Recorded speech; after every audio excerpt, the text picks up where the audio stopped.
ZEE5 ಇರುವಾಗ ನೀವು ನಿಮ್ಮ ನೆಚ್ಚಿನ ಶೋಗಳನ್ನ ಎಂದಿಗೂ ಮಿಸ್ ಮಾಡಿಕೊಳ್ಳುವುದಿಲ್ಲ. ಅದು ಸಂಪೂರ್ಣ ಉಚಿತವಾಗಿ. Wow, what idea uncle. ದಿನ ಬೆಳಗ್ಗೆ ಆದ್ರೆ ಕಂಪ್ನಿ ಅಂತ ಕಂಪ್ನಿ ಕೆಲಸದಲ್ಲ ಮುಳುಗಿರೋ ನನಗೆ ಈ ಒಂದು ಸಿಂಪಲ್ ಲಾಜಿಕ್ ಹೊಡಿಲಿಲ್ವಲ್ಲ ಅಂಕಲ್ ಇಷ್ಟು ದಿನ. Simply super. ಅಷ್ಟಿಲ್ದೆ ಕರಿತೀರ ನಿಮ್ಮನ್ನ ನಾನು ವಿಲ್ಲನ್ ಅಂಕಲ್ ಅಂತ? ಎಕ್ಸ್ಪೀರಿಯನ್ಸ್ ಅಂಕಲ್, ಎಲ್ಲ ನಿಮ್ಮ ಎಕ್ಸ್ಪೀರಿಯನ್ಸ್. ಬಹುಶಃ ಮೋಸ್ಟ್ಲಿ ನೀವು ಉಪ್ಪು ತಿಂದಿರೋಷ್ಟು ನಾನು ಅನ್ನನೂ ತಿಂದಿಲ್ಲ ಅನ್ಸುತ್ತೆ. ನಮ್ಮ ತಲೆ ಒಂದು ದಿಕ್ಕಲ್ಲಿ ಓಡ್ತಾ ಇದ್ರೆ ನಿಮ್ಮ ತಲೆ ಎಲ್ಲ ದಿಕ್ಕಲ್ಲಿ ಓಡ್ತಿರುತ್ತಲ್ವಾ? ಇರೋದು ಒಂದೇ ಕೈ ಆದ್ರೂ ಎಲ್ಲಾನು ಹಂಗೆ ಕೈವಶ ಮಾಡ್ಕೊಂಡ್ಬಿಟ್ಟಿದ್ದೀರ. Super uncle. ಒಬ್ರನ್ನ ಮುಳುಗ್ಸೋದು ಒಂದು ಗೇಮ್ ಅಂತ ಆದ್ರೆ ಆ ಗೇಮಲ್ಲಿ ನೀವು ಗ್ರ್ಯಾಂಡ್ ಮಾಸ್ಟರ್. ನಾವಿನ್ನು ಈಗ ಕಂಡುಬಿಡ್ತಾ ಇರೋ ಕ್ಲಬ್ ಲೆವೆಲ್ ಪ್ಲೇಯರ್ ಅಂದ್ರೂ ತಪ್ಪಾಗಲ್ಲ. ಎಸ್, ನಿಮ್ಮನ್ನ ನೋಡಿ ಕಲಿಬೇಕಾಗಿರೋದು, ಅರ್ಥ ಮಾಡ್ಕೋಬೇಕಾಗಿರೋದು, ಅಡ್ಯಾಪ್ಟ್ ಮಾಡ್ಕೋಬೇಕಾಗಿರೋದು ಬೇಜಾನಿದೆ. ಹಾಗಂತ ನೀನೇನು ಕಡಿಮೆ ಇಲ್ಲ ಬಿಡು. ಪ್ರಳಯಾಂತಕ ಸ್ವಲ್ಪ ಆತರ ಜಾಸ್ತಿ, ತಾಳ್ಮೆ ಕಡಿಮೆ. ಅದನ್ನು ಸ್ವಲ್ಪ ಕಡಿಮೆ ಮಾಡ್ಕೊಂಡ್ಬಿಟ್ರೆ ಬರೀ ಗ್ರ್ಯಾಂಡ್ ಮಾಸ್ಟರ್ ಅಲ್ಲ, ವರ್ಲ್ಡ್ ಚಾಂಪಿಯನ್. ಅಷ್ಟೊಂದು ಕೆಪಾಸಿಟಿ ನಿನಗಿದೆ. ಆಗ್ಲೇ ಹೇಳ್ದಾಗೆ ಸ್ವಲ್ಪ ಸ್ಪೀಡನ್ನ ಕಮ್ಮಿ ಮಾಡ್ಕೊ ಅಷ್ಟೆ. ನುಗ್ಗೋದಕ್ಕೆ ಹೋಗ್ಬೇಡ, ನುಸುಳ್ಕೊಂಡು ಹೋಗು ಅಷ್ಟೇ ನಾನು ನಿನಗೆ ಹೇಳೋದು. ಶೋರ್ ಅಂಕಲ್, ನಿಮ್ಮ ಈ ಮಾತನ್ನ ನಾನು ಕೇಳ್ತೀನಿ ಅಂಡ್ ಅದನ್ನ ಅಳವಡಿಸ್ಕೊತೀನಿ. ಮಾಡ್ಕೋ, ನಿನ್ಗೆ ಒಳ್ಳೇದು. ನೋಡುಜೆ, ಕಳ್ತನ ಮಾಡೋದು ತಪ್ಪಲ್ಲ, ಆದ್ರೆ ಕಳ್ತನ ಮಾಡಿ ಸಿಕ್ಕಾಕೊಳ್ಳೋದಿದೆಯಲ್ಲ ಅದು ತಪ್ಪು. ಆ ಕೆಲಸ ನೀನು ಮಾಡೋದಕ್ಕೆ ಹೋಗ್ಬೇಡ. ನೀನು ಇನ್ನೂ ಕಲಿಯೋದು ತುಂಬಾ ಇದೆ, ಆದ್ರೆ ಕಲಿಬೇಕು. ಯಾಕೆ ಅಂದ್ರೆ ನಿನ್ ಮುಂದೆ ಕಂಪನಿ ಚೇರ್ಮನ್ ಆಗೋದು. ಹಾಗೆ ಸುಮ್ಮನೆ ಇಮ್ಯಾಜಿನ್ ಮಾಡ್ಕೊ ಆ ಚೇರ್ಮನ್ಶಿಪ್ ಹೇಗಿರುತ್ತೆ ಅಂತ. ನೀನು ಆ ಜಾಗಕ್ಕೆ ಹೋಗೋದಿಕ್ಕೆ ಈಗ್ಲಿಂದಲೇ ತಯಾರು ಮಾಡ್ಕೋಬೇಕು. ನಿನ್ನನ್ನು ನೀನು ಪಾಲಿಶ್ ಮಾಡ್ಕೋಬೇಕು. ಸ್ವಲ್ಪ ಸ್ಮಾರ್ಟ್ ಆಗಿ ಯೋಚನೆ ಮಾಡೋದನ್ನ ಕಲ್ತ್ಕೊ. ಶೋರ್ ಅಂಕಲ್, ಕಲಿತೀನಿ.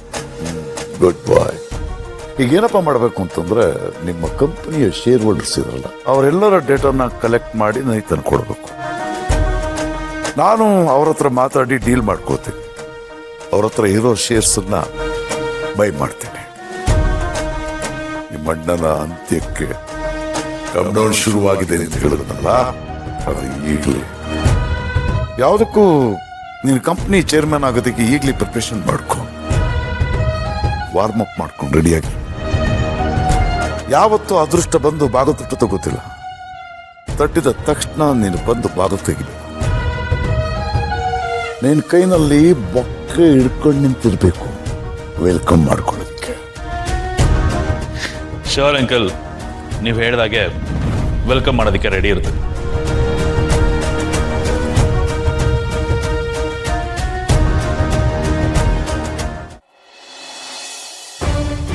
ಏ ಅಣ್ಣ, ಏನು ಇಷ್ಟೊಂದು ಯೋಚನೆ ಮಾಡ್ತಾ ಇದೀಯಾ? ಏನಾಯ್ತು? ಇನ್ನೇನು ಸಿಸ್ಟರ್, ಆ ಬಾಕಿ ಅಂತ ಪೂರ್ತಿ ಟೆನ್ಷನ್ ಆಗ್ಬಿಟ್ಟಿದೆ. ನಿನ್ನ ಮುದ್ದಿನ ಮಗ ಗೌತಮ್ ಅವಳನ್ನ ಆಸ್ಪತ್ರೆಗೆ ಕರ್ಕೊಂಡು ಹೋಗಿದ್ದಾನೆ. ಅಲ್ಲಿರೋ ಡಾಕ್ಟರ್ ಸಾಲದು ಅಂತ ಫಾರಿನ್ನಿಂದ ಬೇರೆ ಡಾಕ್ಟರ್ನ ಕರ್ಸ್ಕೊಂಡಿದ್ದಾನೆ. ನನ್ಗೆ ಅದೇ ಭಯ ಆಗ್ತಾ ಇರೋದು ಸಿಸ್ಟರ್. ಆ ಫಾರಿನ್ ಡಾಕ್ಟರ್ ಏನಾದ್ರು ಕಮಾಲ್ ಮಾಡಿ ಭಾಗ್ಯನ ಕಮ್ ಬ್ಯಾಕ್ ಮಾಡ್ಬಿಟ್ರೆ ಏನ್ ಮಾಡೋದು ಅವಾಗ? ಈಗ ಏನಣ್ಣ ಮಾಡೋದು? ಇದ್ಯಾವ್ದು ಸ್ಟಾಪ್ ಮಾಡಕ್ ಆಗಲ್ವಲ್ಲ? ಸ್ಟಾಪ್ ಮಾಡಕ್ ಆಗದಿದ್ರು ಡ್ಯಾಮೇಜ್ ಕಂಟ್ರೋಲ್ ಮಾಡ್ಬೋದಲ್ಲ ಸಿಸ್ಟರ್? ಹೇಗಣ್ಣ? ಅಂದ್ರೆ ವೆರಿ ಸಿಂಪಲ್ ಸಿಸ್ಟರ್. ಮೈಗೆಲ್ಲ ಬೆಣ್ಣೆ ಹಚ್ಕೊಂಡು ಅಷ್ಟು ನೈಸ್ ಆಗಿರ್ಬೇಕು ನಾವು. ಭಾಗ್ಯಂಗೆ ಪ್ರೀತಿ ಸೋರಿಸ್ಬೇಕು. ಅವಳು ಕಂಡಾಗೆಲ್ಲ ಕಾಳಜಿ ಉಕ್ಕಿ ಹರಿಬೇಕು ಸಿಸ್ಟರ್. ಏನ್ ಹೇಳ್ತಾ ಇದೀಯ ಅಣ್ಣ? ಅವಳು ನೋಡಿದ್ರೇನೆ ನನ್ನ ಮೈಯೆಲ್ಲ ಉರಿಯತ್ತೆ. ಅಂಥದ್ರಲ್ಲಿ ಅವಳ ಜೊತೆ ನಾನು ನೈಸ್ ಆಗಿರ್ಬೇಕಾ? ಮಾಡಕ್ ನನ್ ಬೇರೆ ಕೆಲಸ ಇಲ್ವಾ? ನಾನು ಹೇಳೋದೊಂದು ಸ್ವಲ್ಪ ಕೇಳು ಸಿಸ್ಟರ್. ನೋಡು, ನಾನು ಯಾಕೆ ಹೇಳ್ತಾ ಇದ್ದೀನಿ ಸ್ವಲ್ಪ ಅರ್ಥ ಮಾಡ್ಕೊ. ಅವಳು ನಮ್ಮ ಶತ್ರು ಆಗಿರ್ಬೋದು. ನೀನು ಅವಳ ಜೊತೆ ಡಿಸ್ಟೆನ್ಸ್ ಮೇಂಟೈನ್ ಮಾಡಬೇಡ ಸಿಸ್ಟರ್. ಬಲಿ ಕೊಡೋದಕ್ಕಿಂತ ಮುಂಚೆ ಕುರಿನ ಕುಬ್ಬಿಸ್ತಾರಲ್ಲ, ಹಂಗೆ ಕುಬ್ಬಿಸ್ಬೇಕು. ಈಗ ನಾವು ಅವಳ ಜೊತೆ ಚೆನ್ನಾಗಿರ್ಬೇಕು. ನೀನು ಅವಳ ಬಗ್ಗೆ ಪ್ರೀತಿ, ಕಾಳಜಿ, ಗೌರವ, ಮಣ್ಣು ಮಸಿ ತೋರಿಸೋ ಥರ ನಾಟಕ ಮಾಡು. ರಿಯಲ್ ಆಗಿ ಮಾಡು ಅಂತ ಹೇಳ್ತಾ ಇಲ್ಲ ಸಿಸ್ಟರ್. ನಾಟಕ ಮಾಡು. ಮುಖಕ್ಕೆ ಮಾತ್ರ ಅಲ್ಲ, ನಾಲಿಗೆಗೂ ಬಣ್ಣ ಹಚ್ಕೋ, ಬಣ್ಣ ಬಣ್ಣದ ಮಾತುಗಳನ್ನ ಮಾತಾಡು ಸಿಸ್ಟರ್. ನಿನಗೆ ಅವಳ ಬಗ್ಗೆ ಪ್ರೀತಿ ಗೌರವ ಎಷ್ಟು ಅಂತ ಬರೇ ಮಾತಲ್ಲಿ ತೋರಿಸು ಅಷ್ಟೇ. ಫ್ರಾಡ್ ಮಾಡೋದಕ್ಕಿಂತ ಮುಂಚೆ ಗುಡ್ ವಿಲ್ ಬೆಳೆಸ್ಕೊಂಡಂಗೆ, ಮೋಸ ಮಾಡೋದಕ್ಕಿಂತ ಮುಂಚೆ ನಂಬಿಕೆ ಗಳಿಸ್ಕೊಂಡಂಗೆ, ಕತ್ತು ಕೊಯ್ಯೋದಕ್ಕಿಂತ ಮುಂಚೆ ಹೆಗಲ ಮೇಲೆ ಕೈ ಹಾಕದಂಗೆ ಸಿಸ್ಟರ್. ನೀನು ಅವಳ ಜೊತೆ ಕ್ಲೋಸ್ ಆದ್ರೆ ಮಾತ್ರ ಸಿಸ್ಟರ್ ಅವಳನ್ನ ಕ್ಲೋಸ್ ಮಾಡಕ್ಕಾಗೋದು. ನಿಜಾನ ನೀನ್ ಹೇಳಿದ್ ಸರಿಯಾಗಿದೆ ಅಂತ ನನಗೂ ಅನ್ನಿಸ್ತಾ ಇದೆ. ಅವಳು ನಮ್ಮನ್ನ ವಿರೋಧಿ ಥರನೇ ನೋಡ್ತಾಳೆ. ಆದರೆ ನಾವು ಅವಳ ಫ್ರೆಂಡ್ ಆದರೆ ಅವಳು ಕನ್ಫ್ಯೂಸ್ ಆಗ್ಬೋದಲ್ವಾ? ಅವಳು ಕನ್ಫ್ಯೂಸ್ ಆಗಿ ಮೆತ್ತಗಾಗ್ತಾಳೆ. ಆಮೇಲೆ ನಾವು ಸೇಫ್. ನಂಬಿಕೆ ಗಳಿಸ್ಕೊಂಡ್ರೆ ತಾನೆ ನಂಬಿಕೆ ದ್ರೋಹ ಮಾಡೋಕ್ಕಾಗೋದು. ಡೆಪಾಸಿಟ್ ಮಾಡಿದ್ರೆ ತಾನೇ ವಿಡ್ರಾ ಮಾಡ್ಕೊಳಕ್ಕಾಗೋದು. ಡೆಪಾಸಿಟ್ ಮಾಡ್ತೀನಿ, ಮಾಡಿ ಇಂಟ್ರೆಸ್ಟ್ ಜೊತೆ ವಿಡ್ರಾ ಮಾಡ್ತೀನಿ, ಆಮೇಲೆ ಅಕೌಂಟೇ ಮುಗಿಸ್ತೀನಿ. Super sister, super. ಆ ಭಾಗ್ಯ ಅನ್ನೋ ಖಾತೆ ಚಾಲ್ತಿಲೇ ಇರಬಾರ್ದು, ಹಂಗ್ ಮಾಡು.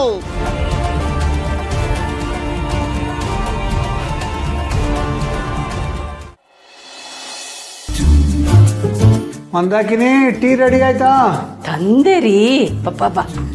ಸ್ಟವ್ ಮೇಲಿಂದ ಡೈರೆಕ್ಟ್ ಆಗಿ ಕೊಟ್ಬಿಡ್ಲಾ? ಫ್ಲಾಸ್ಕ್ ಹಾಕೊಂಡ್ ಬರ್ಬೇಕು ತಾನೆ, ಬಿಸಿ ಇದೆ, ಹುಷಾರು. ಬಾಮ್ಮ ಮಹಿಮಾ, ಪುಟ ನಿಂಗೂ ಟೀ ಕೊಡ್ಲಾ? ಇಲ್ಲ ಅತ್ತೆ ಬೇಡ. ಸರಿ, ಕಾಫಿ ಮಾಡ್ಕೊಂಡ್ ಬರ್ತೀನಿ. ಇಲ್ಲ ಇಲ್ಲ ಬೇಡ. ಯಾಕಮ್ಮ ನಿಮ್ಮ ಡಲ್ಲಾಗಿದೆಯಾ? ಬಾ ಕುತ್ಕೋ. ಏನಾಯ್ತು ಕಂದ? ಪುಟ್ಟಿ, ಮತ್ತೆ ಇವನೇನಾದ್ರು ಅನ್ನ?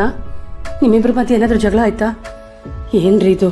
ಇಬ್ರ ಮಧ್ಯೆ ಎಲ್ಲ ರಿಪೇರಿ ಆಯ್ತು ಅನ್ಕೊಳ್ಳೋಷ್ಟ್ರಲ್ಲಿ ಮತ್ತೇನ ಶುರು ಆಗಿದೆ. ಏನಾಯ್ತು ಮಾ? ಹೌದೇನಮ್ಮ? ಅಯ್ಯೋ ಇಲ್ಲ ಮಾವ. ಅತ್ತೆ ನೀವು ಟೆನ್ಷನ್ ಮಾಡ್ಕೋಬೇಡಿ, ಆ ಥರದ್ದೆಲ್ಲ ಏನಿಲ್ಲ. ಸದ್ಯ ಈಗ ಸಮಾಧಾನ ಆಯ್ತು. ಮತ್ತೆ ಯಾಕೆ ಈಗ ಡಲ್ ಆಗಿದ್ಯಾ? ಹುಷಾರಿಲ್ವನೇ? ಹಾಗೇನಿಲ್ಲ ಅತ್ತೆ. ಆಕ್ಚುಲಿ ನಾನು ನಿಮ್ಮಿಬ್ಬರ ಹತ್ರ ಸಾರಿ ಕೇಳಬೇಕು. ಎಷ್ಟು ಸಾರಿ ಕೇಳಿದ್ರು ಕಡಿಮೆನೆ. ಅದ ವಿಷಯ. ನೀನು ಇನ್ನೂ ಅದನ್ನ ಇಟ್ಕೊಂಡಿದ್ಯಾ ತಲೆನಲ್ಲಿ? ಅಯ್ಯೋ ಬಿಟ್ಟಾಕು. ನೋಡಮ್ಮ, ನಾವು ಇದನ್ನೆಲ್ಲ ಬಿಟ್ಟಾಕಿ ಮುಂದೆ ಬಂದ್ಬಿಟ್ಟಿದ್ದೀವಿ. ನೀನಿನ್ನೂ ಅದೇ ಸ್ಪಾಟಲ್ಲಿ ಇದೀಯಾ. ಕಂದ, ನಿನ್ನ ಮನಸ್ಸು ನಮ್ಗೆ ಅರ್ಥವಾಗತ್ತೆ. ನಾವು ಆ ವಯಸ್ಸು ದಾಟ್ಕೊಂಡು ಬಂದಿರೋದು. ನಿಮ್ಮ ವಯಸ್ಸೇ ಹಾಗೆ. ಈ ಒಗ್ಗರಣೆಗೆ ಸಾಸಿವೆ ಹಾಕಿದ ಕೂಡಲೇ ಚಿಟಪಟ ಚಿಟಪಟ ಅಂತ ಸಿಡಿಯತ್ತಲ್ಲ, ಹಾಗೆ ಒಂದು ಸಾಸಿವೆ ಕಾಳಷ್ಟು ಕಾರಣ ಸಾಕು ನೀವು ಸಿಡಿಯೋಕೆ. ಆದರೆ ಹೋಗ್ತಾ ಹೋಗ್ತಾ ಎಲ್ಲ ತಣ್ಣಗಾಗತ್ತೆ, ಶಾಂತವಾಗತ್ತೆ. ಜವಾಬ್ದಾರಿ ಬರ್ತಿದ್ದಂಗೆ ಮನಸ್ಸು ಬುದ್ಧಿ ಎಲ್ಲ ಮಾಗಕ್ಕೆ ಶುರು ಆಗತ್ತೆ. ಹಾಗೆಲ್ಲ ಸರಿ ಹೋಗುತ್ತೆ. ಹೌದು ಕಂದ, ಬಾ ಕೂತ್ಕೋ. ZEE5 ಆಪ್ ಡೌನ್ಲೋಡ್ ಮಾಡಿ ಎಲ್ಲಾ ಸಂಚಿಕೆಗಳನ್ನು ಸಂಪೂರ್ಣ ಉಚಿತವಾಗಿ ನೋಡಿ.